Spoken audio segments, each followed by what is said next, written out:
Everybody was kung fu fighting. Those kids were fast as lightning. In fact, it was a little bit Hello, fight fans. George Hansen, the mouthpiece.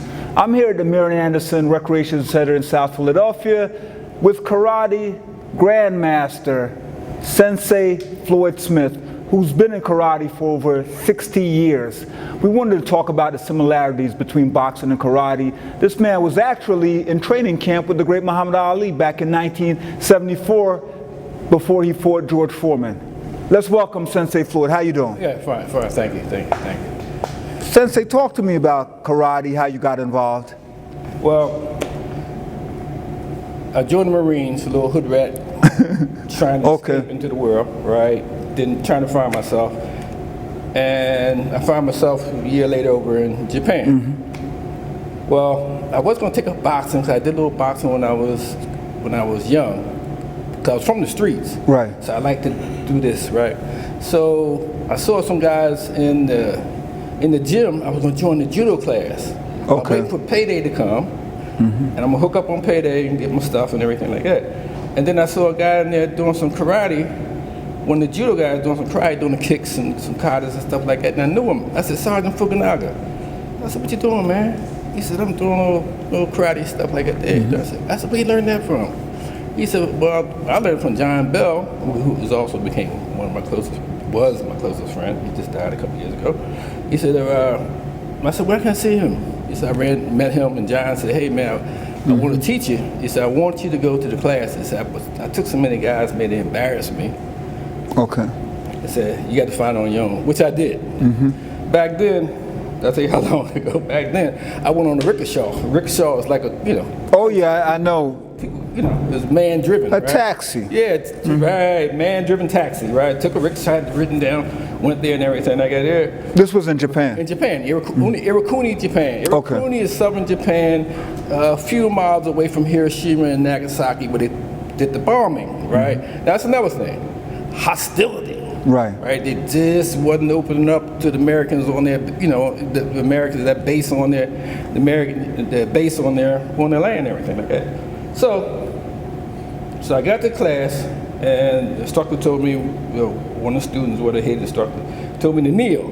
Right. That's my first lesson. Right. I could never get in that position comfortably. Okay. Right. He came back to me an hour later and told me to stand up, and I fell over, right? The students of the class that was getting dressed and everything, laughing and everything like that. But I got involved. And the whole thing about this karate today is different than the karate then, right? The mindset, the commitment, right? We were trained to maim and kill. That's simple as that. Maim and kill. Maim and kill, right? Don't do nothing unless you have to, but when you go straight to the vitals, get the job done. Okay. Right? So, so anyway, I make a long story short, I would get involved in everything like that there, and I got pretty good. How long did you stay in Japan? I stayed stationed in the Marines? 14 months. 14 months, okay. Toward duty, right? And in order for me to stay again, I had to re-up, and I wasn't down with that. Okay. I just came back home and continued my career, right? But anyway, I got to be very good, right? Because I just took my natural. You know what I mean? I could I could use my feet like I use my hands, and I see the target, I could get it, So just went on and on. I just absorbed it like a sponge, Just had the natural talent, right? But my instructor, right, his whole thing was, I thought it was personal. If you come to his dojo, he's trying to drive you out. See your commitment, right? He dog it. Sound like boxing trainers. Sound like boxing trainers. right. And we put a marker on our boards, and they're punching boards to toughen our hands and everything. My hands are not like they used to, because I don't do it like I used to. But anyway, and being young and tender, hitting that board, bam, he lined us all up in the back of the dojo. Just bam, bam, bam, bam, bam. And after a while, you start bam, bam. And he's in the back here with a bamboo stick like that there. Wow, hitting and everything like that there, and your hands all tender and bleeding and everything. You come back and pour your hands with alcohol, right, on everybody. Right, well, your hands are tough, it don't make no difference, but young and tender like I was, right? And I'm saying, this guy's sadistic, right? And I had like a fear of him, because he was only he only fit up on the arm. I got a picture of him. He's on the arm like that. Little guy. Little guy.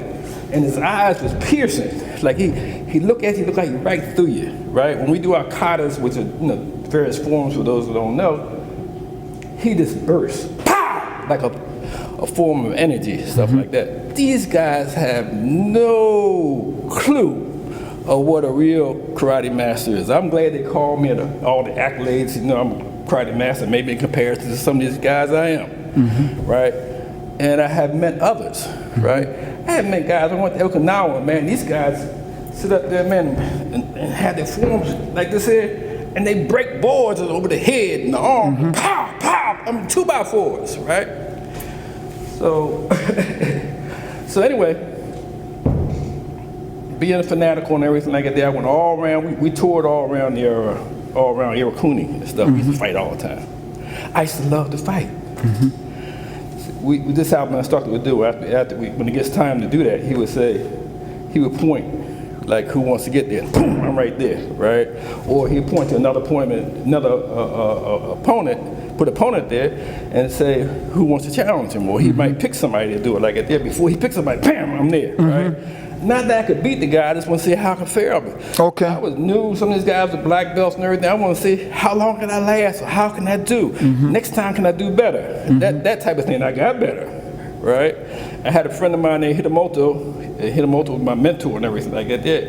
And Hitamoto he had a second degree in jiu-jitsu, a whole lot of stuff, jiu-jitsu, and he was good at judo and all stuff like that there. And he taught me a lot. And we said, after dojo, go to sake house, drink some sake, and get a grub on and everything like that there.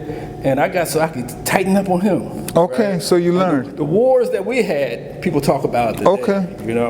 And so anyway, that's the kind of. So that was your initial training in Japan. That's my initial training. So you're in the Marines, you learn karate, you come back to Philadelphia? Right, Philadelphia. Okay, Philadelphia. What happens next? Come back to the hood, right? Okay. I taught in practically all the projects in North Philadelphia, West Philadelphia, South Philadelphia, right? Marionson became our home back in, I think, 1968. You've been here in 1968. Yeah. Okay. People don't even know the history that was here, right? Because there's a guy named William Hugie. Hugie went to Sakura's dojo where I was at in 60s. He was a little small guy. He is a living legend. He's dead now. He passed about 20 or 30 years ago. But he's a legend in this in this town. People they fear him. I don't abuse people stuff with who did he? He's like to run through people, right? And John Mike, we had another guy named Wales. He weighed 300 pounds, right? And he was light as a cat. I was the only one who could handle him. You know what I mean? Well, he could just make you feel like he's not on you. You know what I mean? He put the whole 300, make you feel like it's 6. Because he was that good. And so we taught. So I grew different instructors up. Sensei Baz was here. Right, Sensei Baz. Baz was here for like 20 years. I started it. Then Greg came. Then Baz came. Bob was here for like 20 years, and now I'm back. So you're back. You've been here since 68. Talk to me about Ali, the interesting story. Yeah. You're here in 68. How did you end up in training camp with Muhammad Ali back in 74? Actually, everybody went to Ali's camp, right? So I went to Ali's camp when he just got there, right? To see the great, right? Oh, we talked about being prepared, right? Don't tell me you have the shirt. Okay. Okay. I found that shirt in Former Mills one day. Oh, man. Okay. But, yeah. So I just went in to see Ali, right? And I told him, I said, Dad, well, man, I still had to come up here and train, man, because I do karate and everything, run them down these mountains. He said, come on, man. I said, you real? He said, you come up a couple of days, man, with me. You help me out a little bit, right? Okay. So I came up, and I stayed the whole summer. Man, you stayed the whole summer in this camp, Deer Lake? Because me and Ali, we, in the mornings at 5 o'clock in the morning, I'd be waking him up to run. Okay. Right? He said, damn, man, I pay these guys $200-300 around to spar with me, and they won't even run with me in the morning. So you run with me every morning like that, And eventually he was paying me. Okay, forgetting my. He's giving out giving paycheck. He said, hey man, take this money. I said, man, I don't want to take the money. I'm in your camp, man. I'm eating your food and everything like that. He said, I thought you were smart. Okay. I said, yeah, but I don't want to take advantage of you. He said, man, let me tell you.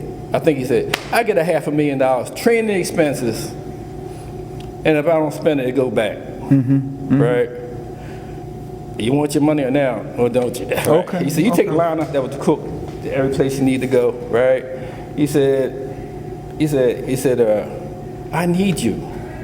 He said, you help my legs with, because we talk, in comparison to karate. Right. We talk about his bobbing and weaving and stuff like that there, and the stretching that you have to do and all that. But he had his own trainers to do that, but we take it to another level, right? And running at different paces and, wind and stuff like that, and agility, right? Because, Ali was very agile, right? Agility, right? And so we had a lot of conversations every day about this type of thing. Another story, there was a guy named Jamal. Young guy, Jamal was in his early 20s, and Jamal was a friend because I was young and he was young, and I was a little older than him. But anyway, Ali you've been up there. Ali had these boulders with all the champions. Oh yeah, had one Jack Johnson, Joe Lewis, Jack Dempsey. Right. Saw all the boulders. Yeah, right. Rocky Marciano. Right, stuff like that. So Jamal and I had these logs that were built so you could sit on them outside this gym. And so me and Jamal were talking one time and everything. He said, man, some guys like this, I run over all of them. Like that. I said, tag on me, pretty tight, right?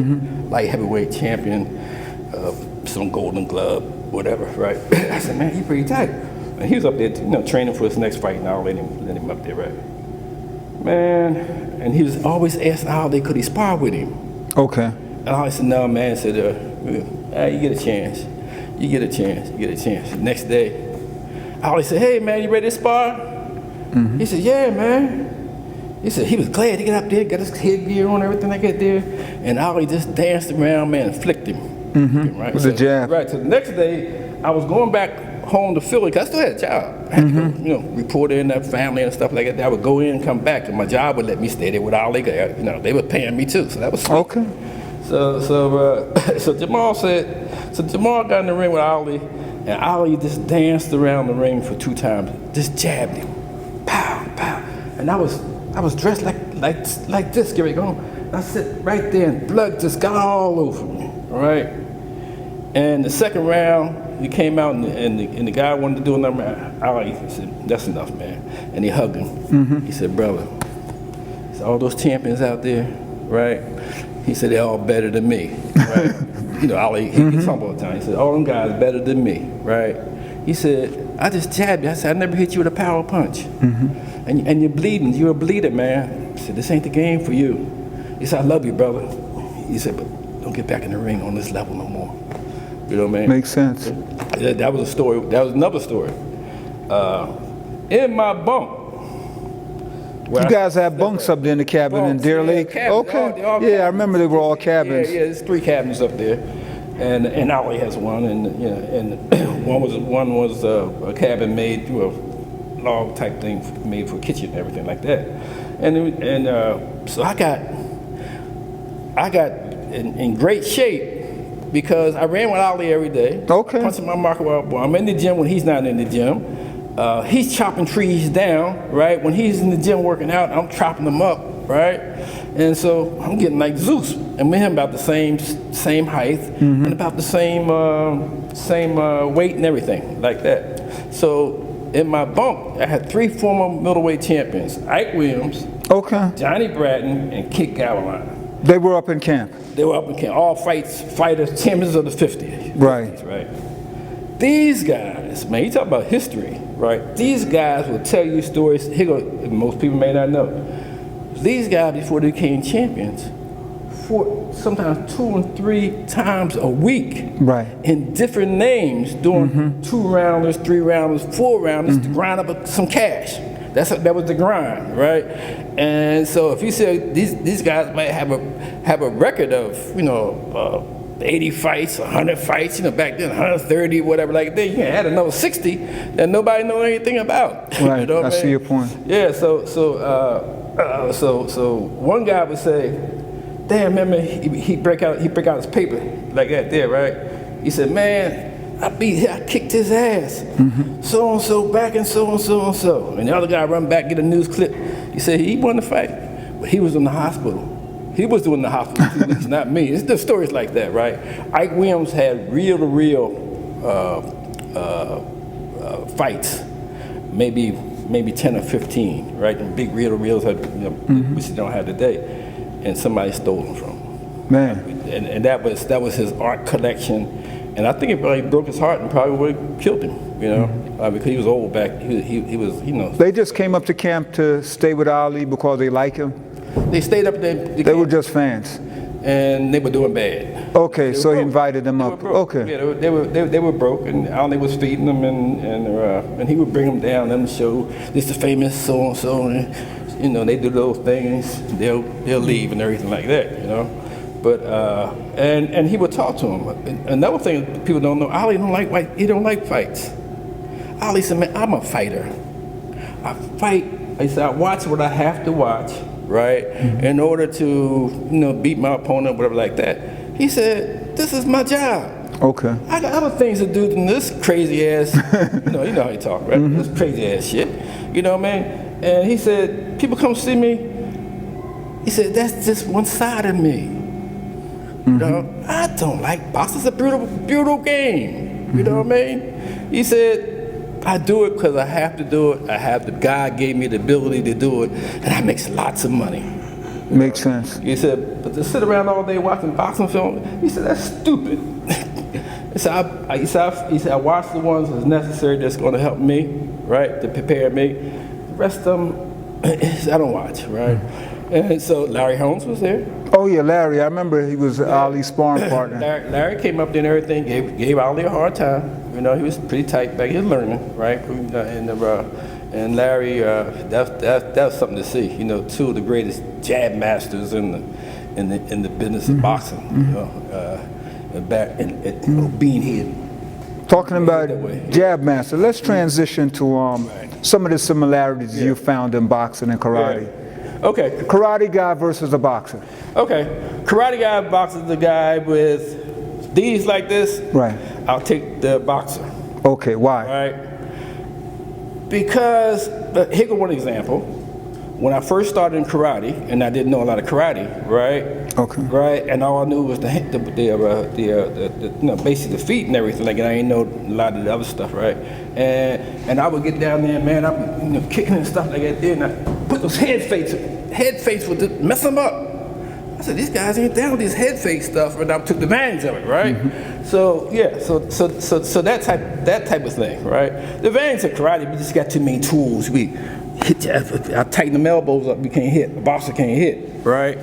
That type of thing. Get in here and put my knee against his knee or something like that there, and he's off balance because now he got to go that way. There's too many tools, right? But standing toe to toe, the other advantage now, right?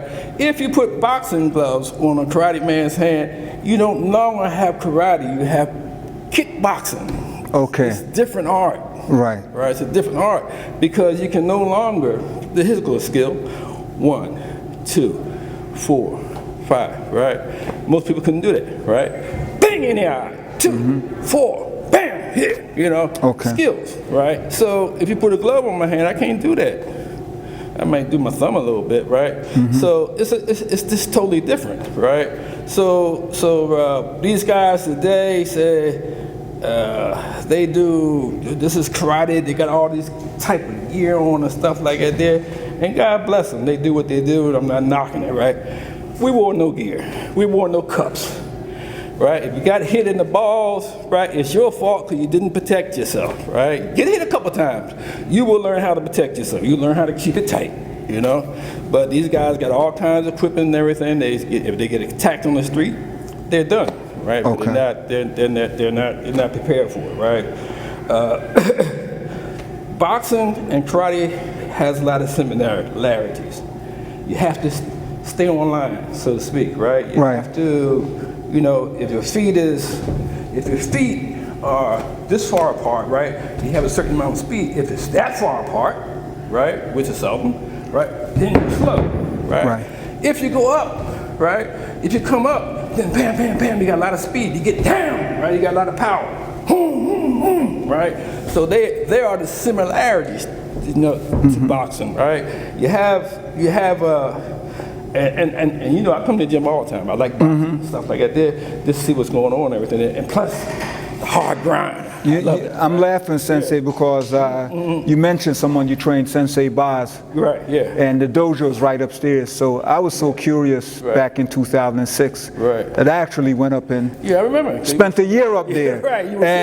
You're absolutely right. As long as you're using the hands, because doing some of the drills, I was so awkward from boxing that I would do some of the things you were doing. Yeah, sure. And the karate people would say, some of the green belts, you're not punching correctly. Yeah, right. Well, it works. You're more advanced. Well, block it. It doesn't matter if it's coming this way or fading you out. So I would agree with you. Just using hands alone. I believe the boxer has a competitive advantage. Right, and you have to learn your offense and your defense, right?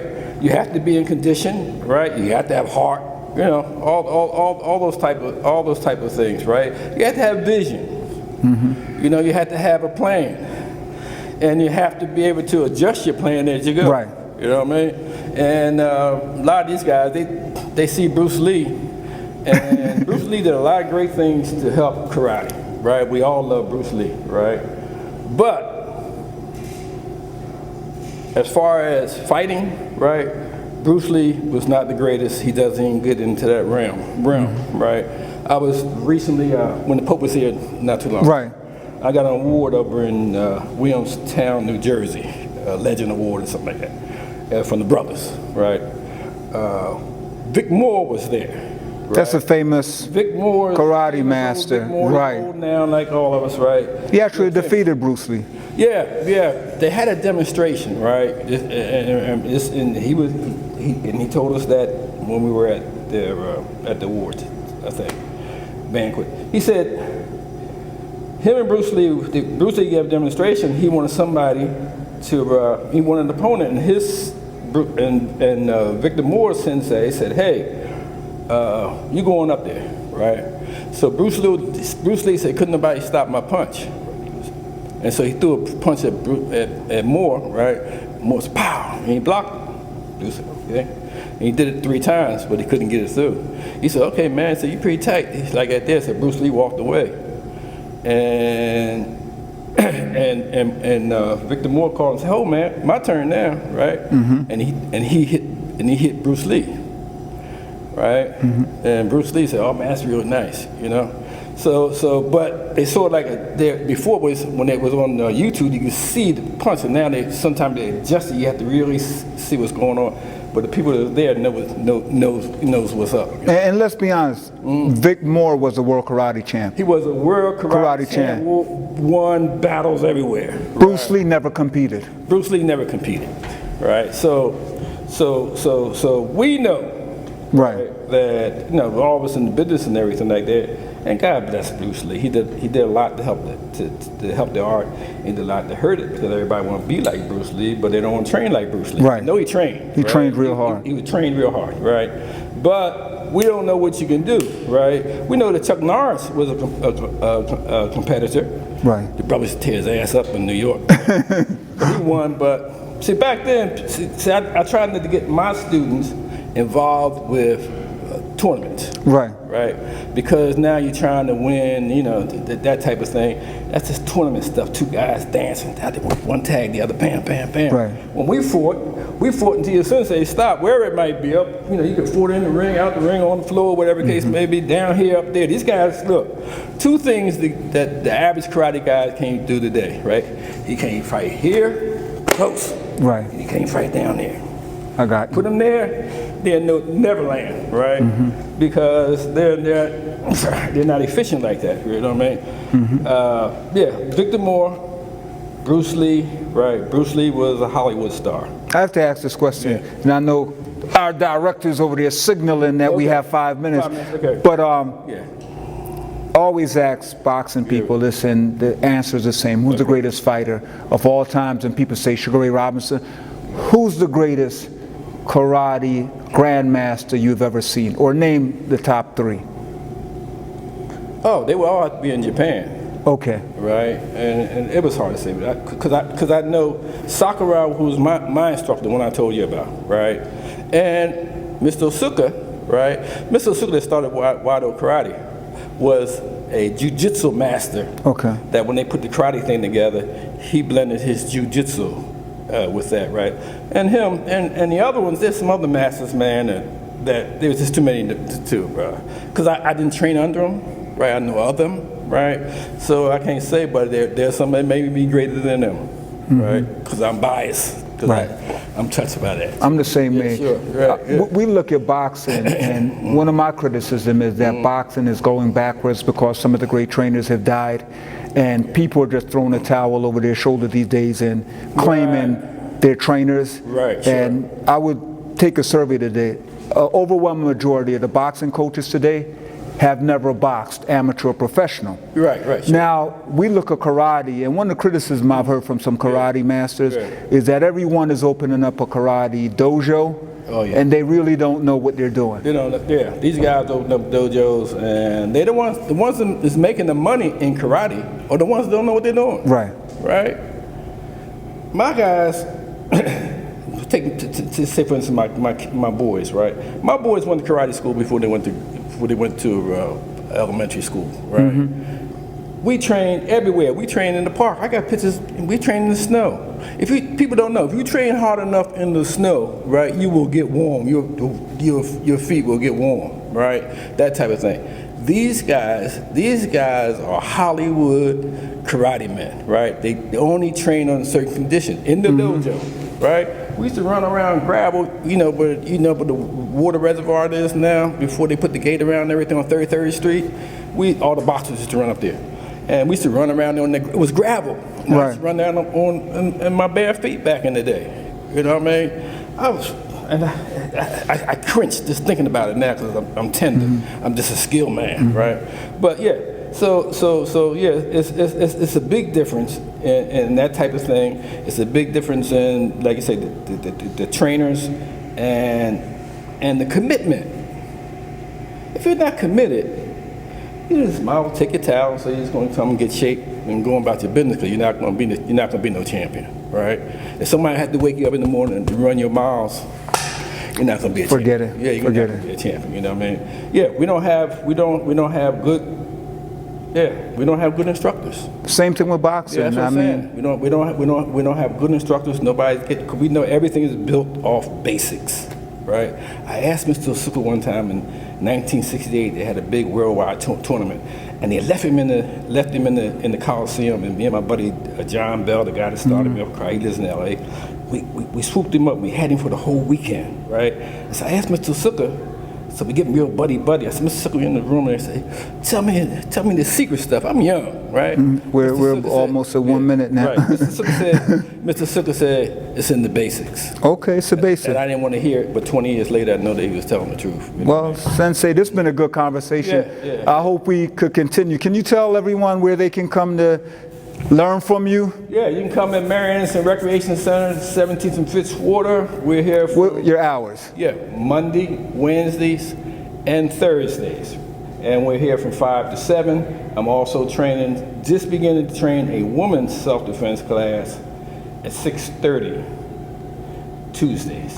Okay. And it's going to be great. Okay. You know what I mean? Because women need to know self-defense. Okay. My brother. Well, Sensei, thank you. And thank you. There you have it, fight fans. Another episode of Boxing 396 with Sensei Floyd Smith, who trains at the dojo here at the Marion Anderson Recreation Center in South Philadelphia. Thank you for watching. Continue to watch Boxing 396. Boxing 24/7, 365 days a year. We never sleep. Thank you. And keep your mouth peace.